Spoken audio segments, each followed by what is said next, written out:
discovered this? If you don't speak for them, who will? I found a disease that no one has ever seen. Repetitive head trauma chokes the brain. No proof was presented today because there simply isn't any. They have to listen to us. This is bigger than they are. You have no idea how bad this could get. I have to keep going. They want you to say you made it all up. If they continue to deny my work, men continue to die.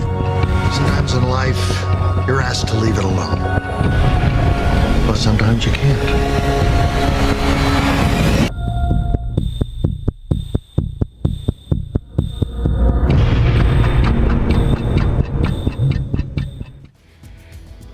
This is a movie that recently hit our big screens at the end of January this year. If you've missed it, the movie features the famous Will Smith and is about concussion. It tackles the devastating health problems suffered by professional athletes after they've been subjected to repetitive head injuries. Now, March is Brain Injury Awareness Month, so today we focus on head injuries in sports. While some head injuries may be dismissed as minor, repetitive brain injuries can have devastating consequences, including death. In fact, there are documented cases of athletes dying from traumatic head injuries in sport, including a rugby player as young as 18 years of age.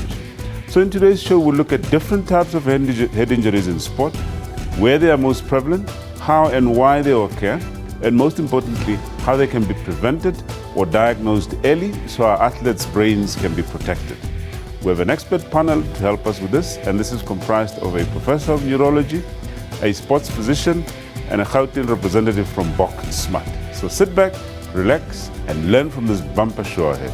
You can be part of the show by calling us with the questions or views on Johannesburg 714-6843, 6847, or 6857, or simply interact with us on our Facebook page, SABC Health Talk, and on Twitter at SABC Health Talk. I'm Dr. Silomu Daung, and this is Health Talk.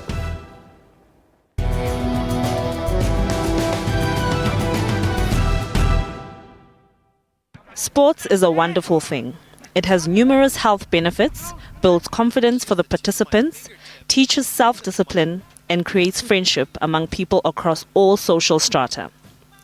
Despite its overwhelming benefits, sports carries with it some risk of developing injuries.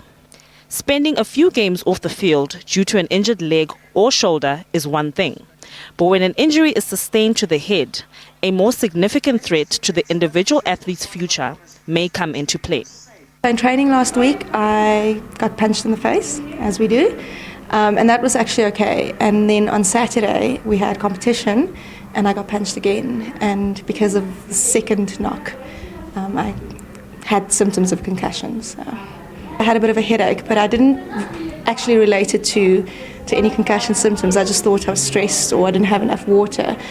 So I went home and watched the rugby, actually. I didn't quite relate it to a concussion, but I had a headache the whole weekend, and then I came into work on Monday, and when I started talking to my colleagues about what I've been feeling, they were saying, you possibly concussed. So then I started getting a little bit nervous, because the first thing is then you can't train. That's the first thing. And then the second thing is obviously I couldn't work. So, and then I spoke to the doc only on Wednesday, and as he related the consequences of not following the instructions of the medical professionals, I started getting a little bit more worried.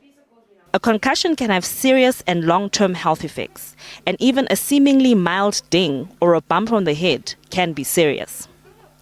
A head injury can cause a spectrum of health problems, from loss of memory to severe paralysis and even death.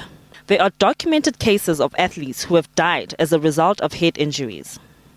While head injuries in sports cannot be prevented entirely, experts believe there are principal ways to reduce the risk of brain injury from playing contact and collision sports.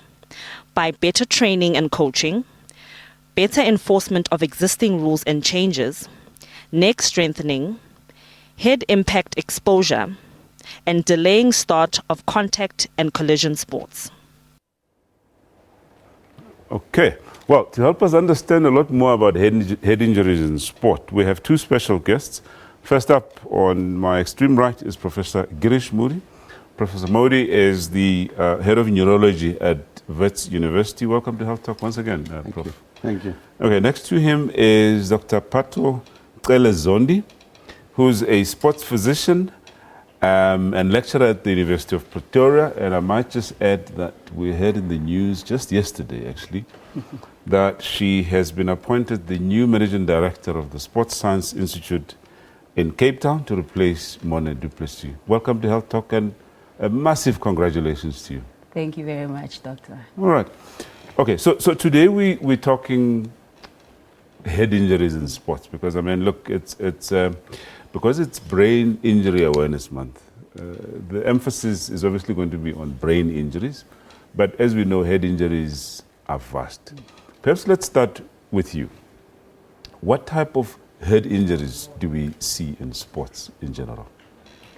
Well, the term head injury, as you very correctly said, is quite diverse. In other words, it relates to a spectrum of illnesses, from minor head injuries, which would refer to a bump or a bruise even, to the skull or the scalp, to more severe head injuries, where we might then see internal structural damage within the brain. Within sport, we see the spectrum itself. Most often we see minor head contact injuries, we call them. Right. But certainly in sports, the one that a lot of attention is paid to is concussion. Concussion. All right. Prof, concussion, we've heard all sorts of terms, thrown around.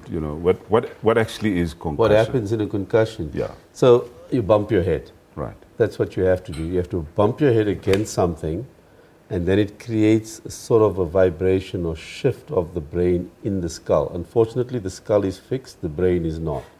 So what happens is if you bump your head hard enough, remember, you're hitting forward, you're going back, you're hitting forward. Yeah. There's like a motion that happens. Yeah. But the brain, which is sitting inside, is going to shift. And the effect of that can be nothing in most instances. So if we accidentally bump each other, and we need to understand this, that 90% of time, well, not 90%, say 60% of times, nothing will happen. Right. So you're going to bump your head. Kids do it, they fall off the bed, they bump their heads. We're walking, don't look, bump into, I've walked in through glass doors sometimes, not seeing it, right? Yeah, and so you hit the head, and that happens. Yeah. But there are times when this exceeds, or something changes, or something's wrong about you on that day, your physiology. Yeah. And this creates a shift, and in that shift, what happens is you create disturbances in your brain function. Right. Right. So we think what happens at that point is as that brain vibrates in the skull, something happens to your blood flow, something happens to your metabolism, and this difference results in the symptoms. Okay. And when it becomes significant, and this is key, is when you get that headache. Okay. It doesn't go. Oftentimes, people have said that it's not there's no structural damage that occurs in the brain. It's more a functional kind of damage. So that's the mild concussion or Right. the simple concussion. You can scan them, you can MRI them, you can image their brains, you can do everything, and you find nothing. Right. Yet they get the headache, they get a little bit of disorientation at the time, and then a couple of days later they start getting more and more symptoms. Okay. And that's the commonest one and the most difficult one to deal with because there's nothing. Then you do get on that same spectrum. This is still with concussion, where there's no major skull fractures, there's no lacerations, there's no penetrating injuries. It's just a simple concussion. You can get the extreme cases where the damage is so severe that you actually see lesions in the brain. What we call the axonal injuries, the diffuse axonal injuries. Right. So it's a spectrum from nothing to quite bad. And we need to know that. Okay. Dr. Zondi, what sort of sports, do we see a lot of head injuries generally?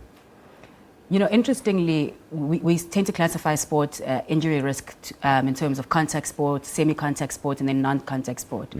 So people would assume that in contact sport, for instance, rugby, you would see the highest incidence of head injuries.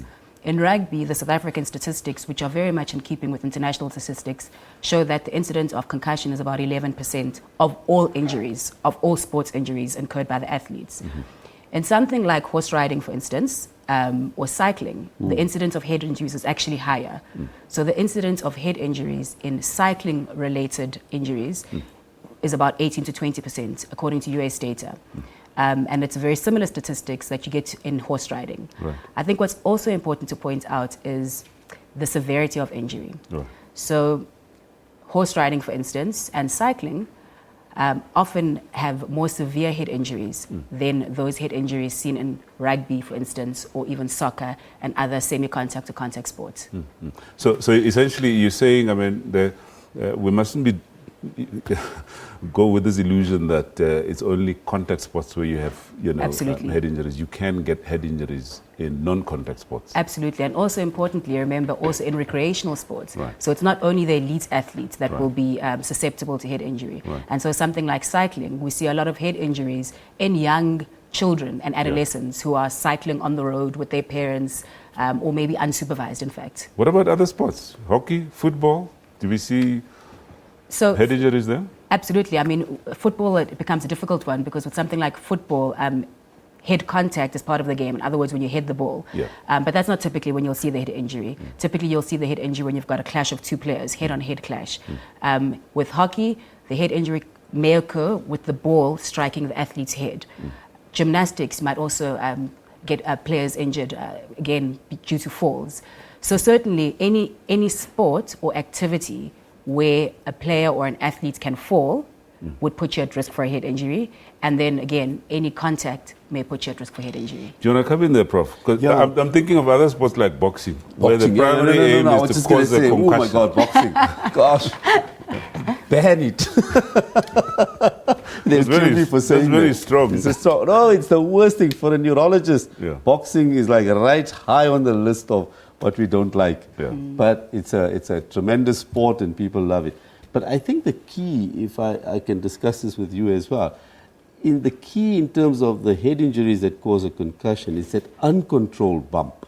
You see, you've got something and boom. Yeah. Right, it's uncontrolled. Whereas in soccer, when the guy hits the ball, it's controlled. His neck muscles are controlling it. And that's why they say, for instance, in rugby, Yeah. the training should be to improve your neck Absolutely. strength. All right, let's just hold it there because I'd like us to come back to that, exactly Point, that point, yeah, to say sure. how do we then ensure that we prevent these catastrophes. Okay, after the break, we look at the impact of head injuries. Please stay with us.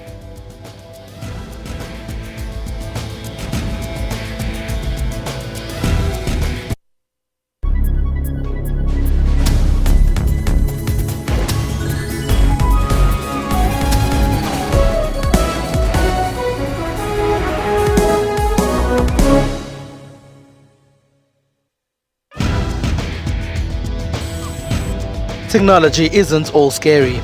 There's also fun stuff like gaming. Lots of women do play games, whether it's on their phones or their tablets. Then there are Africans who are using new tools to make other people's lives much easier. We typed the whole CV on a small, QWERTY Nokia phone. For all these and other technology and social media news, join me, Spumelele Zondi, every Sunday at 7:30 p.m. Central African Time on SABC News.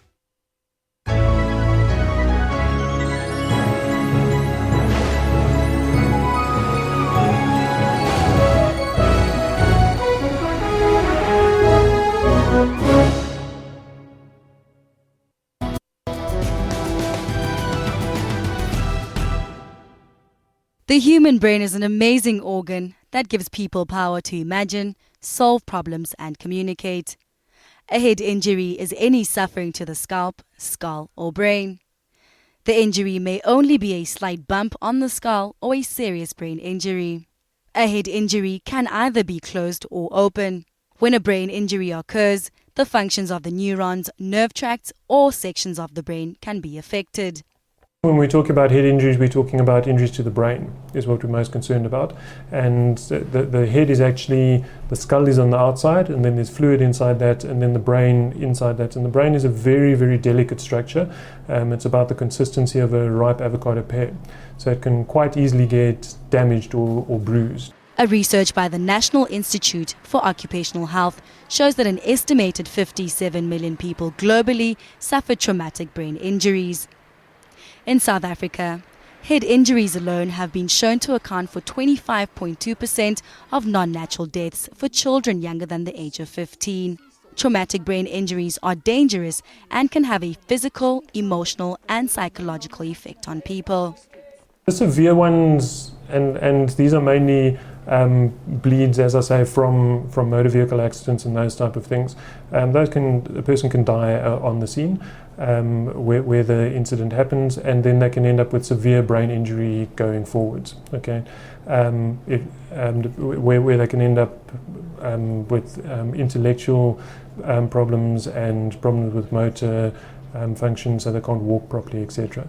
The mild traumatic brain injuries, it's almost surprising that they're called mild, because there's a bruise of that brain structure, and that affects the functioning of the brain, and if it isn't allowed to recover properly, then it causes scarring in the brain, and that can cause things such as learning abnormalities, long-term headaches, fits, difficulty with vision, difficulty with concentrating, and those are pretty severe things which can affect a person in their life, and this is called a mild injury. Signs or symptoms of traumatic brain injuries may occur immediately after the traumatic event, while others may appear days or weeks later. The most common symptoms are headaches and nausea. There may be loss of consciousness, but then there can be changes in vision, so sensitivity to bright lights, sensitivity to loud sounds in the ears.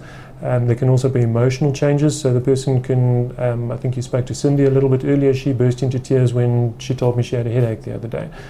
Just completely much more emotional than usual, or significantly less. And it can also affect sleeping, and then affecting ability to do simple calculations or remembering words or even the date. And then it affects balance and coordination as well. People who suffer injuries may require going for long-term rehabilitation. A serious head injury that involves bleeding or brain damage may result in death and must be treated in a hospital. Welcome back. If you just joined us, we're talking head injuries in sports, and we have two special guests, Dr. Patucele Zondi, who's a sports physician and lecturer at the University of Pretoria. And next to her is Professor Girish Modi, who's head of neurology at the University of Witwatersrand. Now, let's take it up from our discussion. I mean, here we're talking about signs and symptoms. It must be very difficult for a sports physician. I mean, what sort of typical signs and symptoms, if there's anything such as typical, do you see out there? Oh, absolutely. So the clip showed us Dr. Rob Collins, who already started to describe some of the things that you might encounter in an athlete with concussion. But what complicates the matter of concussion is that the symptoms may vary from athlete to athlete, despite the same mechanism of injury, for instance. Right. But the symptoms that a sports physician would typically look out for would be pain, so in other words, a headache that persists or worsens. It would be motor dysfunction, so either balance disturbances or difficulty in coordinating sort of motor movement. We would look out for sensory symptoms, and that could be something like a hypersensitivity to light or sound, even difference, sense of touch that they express. You'd also look out for cognitive changes, so difficulty concentrating would be one of them, disorientation. And then, of course, you'd also look out for the other softer symptoms. So in other words, a patient who has difficulty sleeping or reports sleep disturbances, who is suddenly more emotional than they are used to being. These are some of the things that we look out for. We also mentioned typically nausea would be one that you ask the patient quite upfront. Prof, there's often this notion that, if you've had a bump once, don't go back because a second bump might actually cause even more damage. Please explain that concept. Yeah. I think the important thing is once you've had your first bump or your first concussion, and it must be a concussion with the symptoms we've seen. And those symptoms, especially the early ones with the headache, the nausea, the vomiting, a little bit of confusion, and then obviously there are delayed symptoms. Yeah. So if someone's got the delayed symptoms with the memory loss, the concentration problems, the sleep disturbances that come on later, that guy can't have another bump. It's as simple as that, right?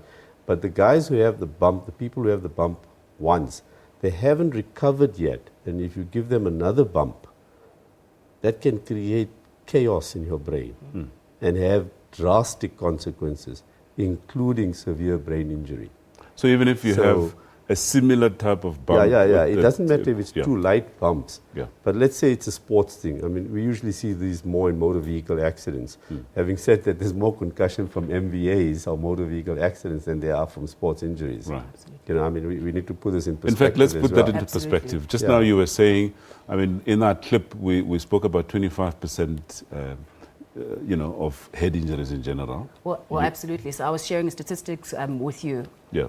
That according to US statistics at least, sports injuries only account for 20 or 21% of all head injuries. Okay. So in the bigger scheme of things, there's another 80% out of 10 head injuries. 8 of them will be non-sport related. Right.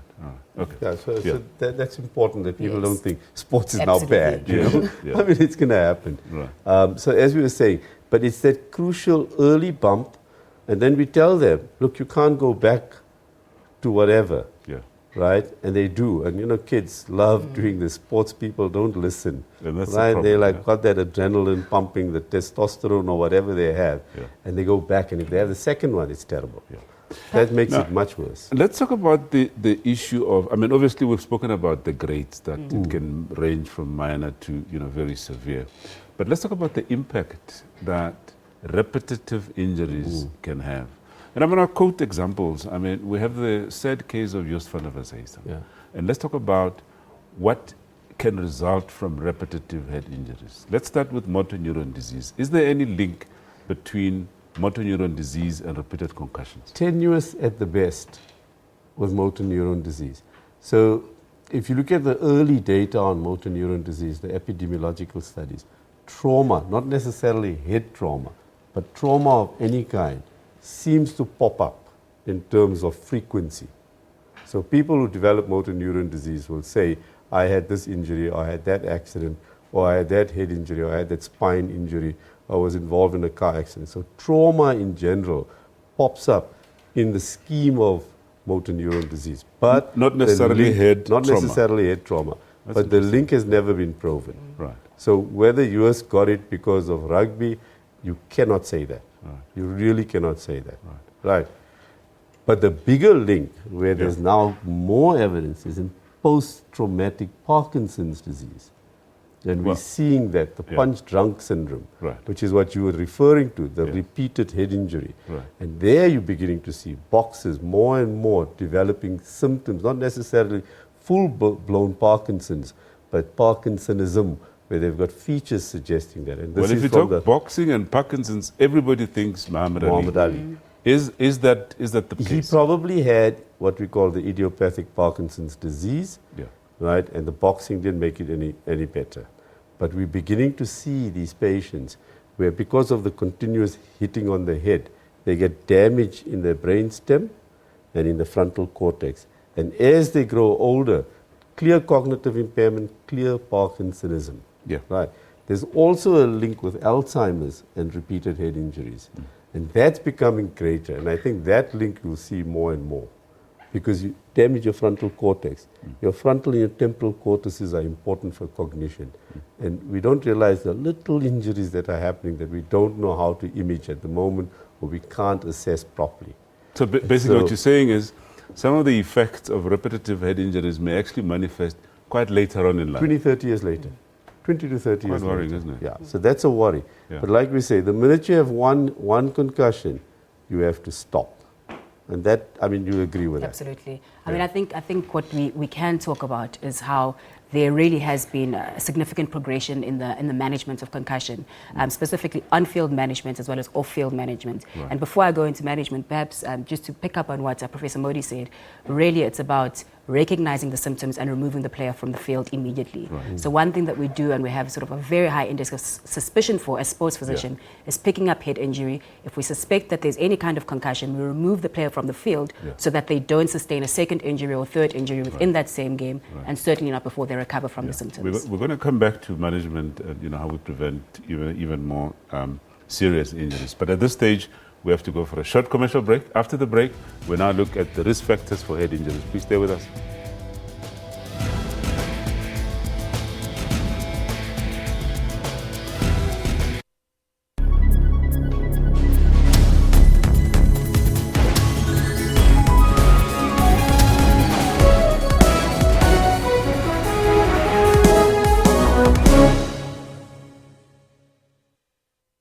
SABC News, we report, contextualize and present news and current affairs honestly, fairly and fully.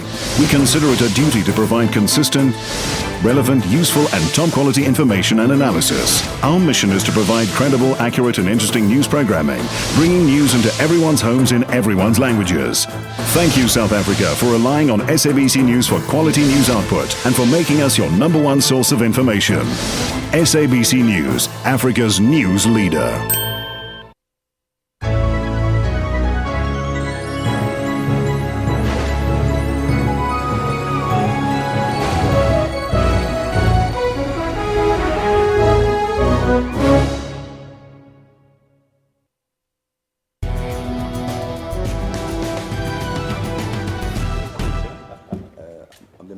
Welcome back.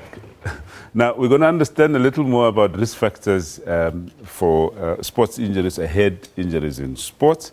We still have our two special guests, Dr. Parutkala Zondi, who's sports physician and lecturer at the University of Pretoria. And on the extreme right, we have Professor Girish Modi, head of neurology at Wits University. And we're now joined by another special guest, Timmy Goodwin from Boxmart, and is a coach, am I correct? A coordinator for Boxmart in Golden Lions Rugby Union. Coordinator for Boxmart, yes. Welcome to Health Talk. Thank you so much. All right, we'll get back to you now. Dr. Parutkala, we spoke earlier about the different types of sports, in general. Sure. Let's now look at which are those sports that are high risk. All right. So, typically speaking, we would profile the sports in terms of contact and non-contact. So certainly a contact sport like boxing would be considered a very high-risk contact, or high-risk sport rather, for concussion or for head injury. I then also spoke to you about sort of the non-contact sport, but with a high incidence of falls. So I would go boxing first perhaps, and then put in cycling and horse riding, and thereafter then include rugby, soccer, and the remaining sports codes, which have got a lesser incidence. All right. I might just as well say that, obviously we're going to be talking a lot more about rugby because, I have both of you here from Boxmart. and anybody that talks concussion talks rugby. All right. But in terms of now risk factors, not everybody is at risk of developing, a head injury. Let's stay with you. Factors relating to the athlete himself or herself. Okay. Take us through those. So a nice way to classify risk factors would be to say internal risk factors and external risk factors. Right. Internal risk factors, very correctly, as you say, being those risk factors that pertain to the athlete themselves. Age, perhaps gender. Gender, I'll throw aside for now because there's not any sort of real definitive evidence that shows that one gender is at increased risk for head injury than the other than their participation in a particular type of sport. That would be the risk factor. In terms of age, what we do know is that the young brain and the old brain are quite sensitive. So while all brains could be affected by head injury, in terms of recovery period, we would need to pay more attention to the young brain, so those under 19 specifically, and then perhaps the older brain. And there really what I mean is we'd have to pay attention in terms of what we do to facilitate recovery and also the length of recovery and give a little bit more allowance and lenience there. Okay, we haven't spoken a lot about, just picking up on the age, children, because that's really a problem area. But before we get there, I believe that we have Musa on the line from Botswana. Musa, welcome to Health Talk. Good morning. Good morning. So your view or question? Yes, Doc, I know you are talking about sports, injuries on sports, but I have a problem. I just want to know the danger in this problem. I have a 5-year-old child now, but when she was 5 months, she fell at the back of the maid. I think she was trying to carry her, and then the child fell. The child just cried, and nothing happened. But after 2 weeks, the child developed what we call convulsion fits. Okay. So we rushed her to the hospital. She spent about a month. But from there, she was sensitive to light, sensitive to noise, even a touch. The body swelled. All right. But after some months, she recovered. But now, on the front head, on the side, on the right, the head is swollen. Like the focus is no more balanced. But she's normal. She's in a preschool. But we don't know how is the long-term effect of that? All right. Thank you very much for your question. It's not really sports related, but perhaps, Prof, you'd like to take on that? Also head injury related. There was yeah, a no, bit of an absolutely. injury. And I mean, the child might want to participate in sport later on anyway. Yeah. So that's post-traumatic epilepsy that they're talking of, or seizures. It could be that the fall precipitated epileptic seizures that were going to happen at some point. We don't know. But sometimes what happens is with a head injury or fall, if it's sufficiently severe, that's that other spectrum that we're talking of, where there's some kind of injury, and that triggers off the seizures. I think I heard some balance issue as well there. Yes. So, there's something else going on there. So I'm not sure should if they it's be all worried? entirely. No, they should be checked out. Yeah. I'm not sure if it's entirely related to just one injury to get so much.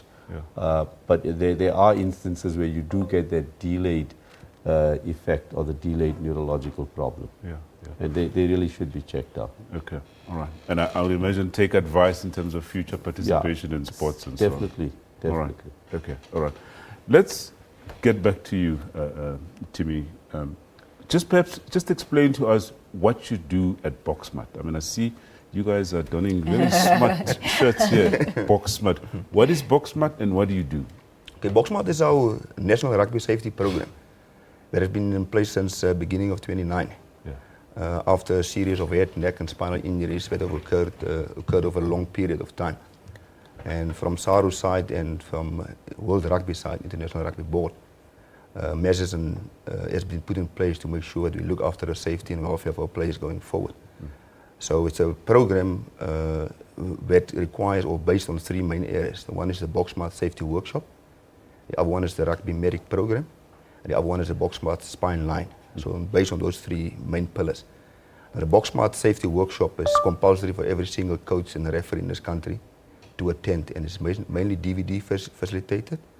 And the Boxmat Rugby Medic Program is mainly aimed at those disadvantaged areas where people don't have access to medical infrastructure. There's no medical staff. They don't have spinal immobilization equipment at hand. And then the last one is the Boxmat Spine Line, where there's access to immediate emergency care via ER24 should these injuries occur, so that we can act in the best manner and get those injured players to a practical or medical facility as soon as possible after such a serious injury. Okay, I want to get back to you because I'd like us to understand exactly what you're doing in terms of rules and enforcing rules when it comes to. But we're talking now about risk factors. Looking at internal risk factors. You want to just complete that? Absolutely. So just perhaps even to pick up, because this is really where Boxmat has made significant strides, just in terms of internal risk factors, one of the other sort of areas that we look at is preconditioning. Now, preconditioning in terms of muscle strength, specifically, muscles in the neck, and then also previous injury. So a history of previous concussions is a very important risk factor for further concussions. And then when it's with regards to sports specifically, position is also important. So the position that you play in your respective sport may also put you at increased risk of head injury. In terms of rules, I mean, obviously you've looked at rules and you've identified those issues in the game of rugby that may pose as a risk for developing head injuries. Take us through those, please. One of the primary focus was the scrums. So prior to 2009, we had a series of scrum collapses where the neck and the head and spine could have got injured. And the other main area is the tackle because of the high speed at which those collisions happen. So we've put in place SARU and World Rugby modified scrum laws where we took out actually the actual hit that impact from under 13 down, and is now much more controlled. Like Doc have mentioned earlier, the little brain is more exposed to it. I'll tell you what, we've just run out of time, but when we come back, I'd like you to answer the question, should tackling be banned in rugby? Okay. When we return, we now look at prevention and management of head injuries. Stay with us.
Welcome back. Now, management of concussion can be quite a complex process.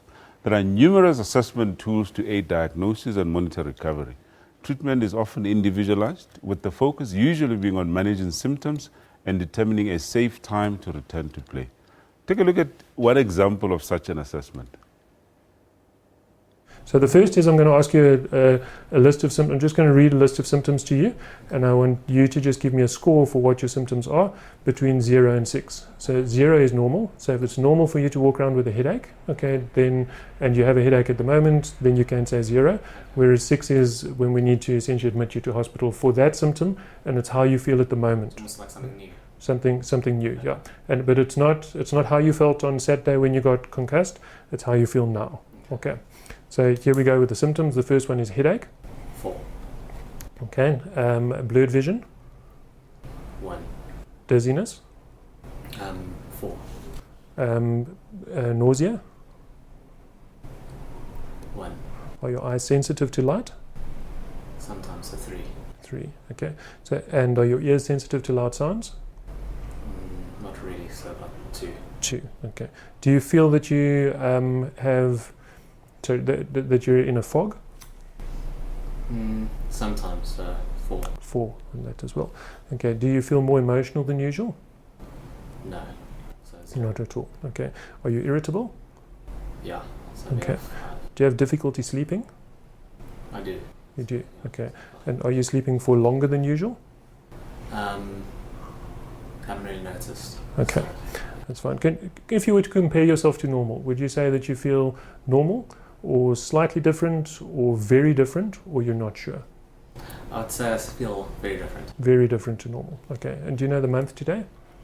It's February, March. Yeah. Not sure. Yeah. Okay. The date? The date's around the 15th, 16th. 15th, 16th. Okay. And the day of the week? It's Thursday. And approximate time? 12. 12-ish, okay. So now I'm going to read you a list of words, okay, and I'd like you to repeat them, the same words in the same order, and we're going to do it 3 times, okay? So yeah, I'll give you the 5. So the words are elbow, apple, carpet, saddle, bubble. Your turn. So elbow, carpet, saddle, bubble. Okay, that's 4. Okay, I forgot the other one. You forgot the other one. Okay, I'm going to read you numbers, and then I want you to repeat them in reverse order.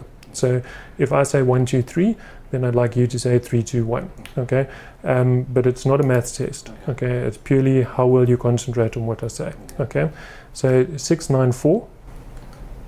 4, 9, 6. Okay, so we move to 4 digits. Okay, 3, 8, 1, 7. So 1, 7, 8, 3. Interesting. All right, let's learn more about now how to prevent and manage head injuries from our experts. Professor Girish Modi, neurologist and head of neurology at Wits University. Timmy Goodwin, coordinator at Boxmat. Dr. Patucela Zondi, sports physician and lecturer at University of Pretoria. Okay, I asked you a question before the break. Should tackling be banned in rugby? To ask a rugby person, no. It's part and parcel of the game. Yeah. The mechanism causing those injuries, that's most probably where we need to do a lot of work. Yeah. And in terms of preparing players specifically for that sort of impact and the execution of the actual tackle, that have to be looked at. Yeah, you are aware, I mean, there was a recent report in the papers, some parents advocating for tackling to be banned in rugby. Isn't that so? Yes. I would imagine as a parent, Prof, you'd think positively, about that statement. Banning tackling. Yeah, Then about you that might, statement. how do you play rugby without tackling? How about boxing? What do you feel Boxing, about I boxing? would be I'm very hostile to boxing. As you can see, I think it's the craziest sport on the planet. Right. You actually go and hit a guy on his head. Yeah. All right. Obviously, that's not practical. But let's get back to you again, Timmy. Now, I guess talking about the core of what you do, how you teach players, that play rugby from a young age right through to elite level, how to prevent serious head injuries in sport. Yeah, what do you do? We got a program in place where we, specifically the DVD facilitated boxmat program, where we expose the coaches and the referees to the best practice to introduce this aspect to youngsters going up to adults as a progressive approach. We got also on the right-hand side what we call a long-term player development plan that we align, and so busy aligning with that, so that we ensure that we look from after the youngsters from an early age, introducing them to the tackle areas and scrums, specifically with a graded development, and exposing them to certain aspects of the tackle and the scrum specifically, and the contact part. So it will go from age to age. What are we allowed to do? How should we actually train them properly to ensure that specifically the youngsters put their head in the right position? Because that's one of the leading causes of the head injury in the tackle. Have your interventions had any results over time? Yeah, definitely. Do you want to share those with us? In terms of scrum injuries, as a result of scrum engagement, have come down to zero because of the new scrum laws that we've implicated or imposed on the amateur game, coming down from club level. I think we had one serious injury due to a scrum collapse over a 4-year period. And the biggest contributors most probably to the people that do the most work at this stage via the boxmat program is actually our coaches coaching at school level, and our referees that's actually applying the law properly at that level. Hence we've seen that big reduction. The challenge for us still is the club game, specifically for other reasons. At schools you got a control environment where kids are coached, and they don't miss training sessions easily. The amateur game ook might pitch once during the week, or you might not pitch at practice. So like Doc have referred to the conditioning part, that might be lacking when it comes to the club game specifically. All right. Doc, let's get back to you now. Earlier you mentioned the importance of recognizing those symptoms at the field side. Now, take us through what actually should happen at the field side. Absolutely. So the step before what we saw in the clip where Dr. Rob Collins was then conducting the office assessment would be the field assessment, as you correctly say. So as a doctor, if I would run onto the field, the first thing I'd be doing is to look at the patient, or the athlete rather, and see what am I observing. So is the patient staying down? Do they look like they have lost consciousness? And for how long do they stay down for? When they get up, do they get up and walk properly, or do they stumble? Are they a bit ataxic?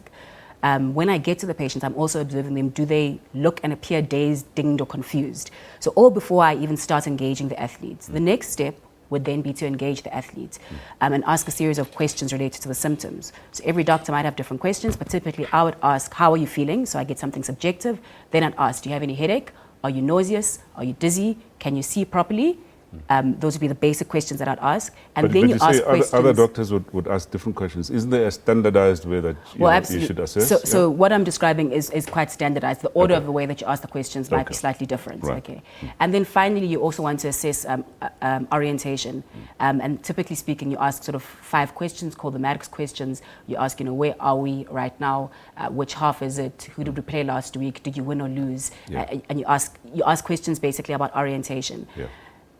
And then you also have time to just make a clinical assessment. If you need to examine the patient, ask them to squeeze, examine neurologically, very basic, obviously, on the field side. You would do that in that time and make a call. Essentially, you're saying, all the medical personnel that are at the field side would be adequately trained to be able to recognize the symptoms that you're talking about. Absolutely. What about the referees? Do they get any form of training to be able to recognize these things? Because in certain sports like football, for instance, they are the ones that are there, Absolutely. before anybody else gets there.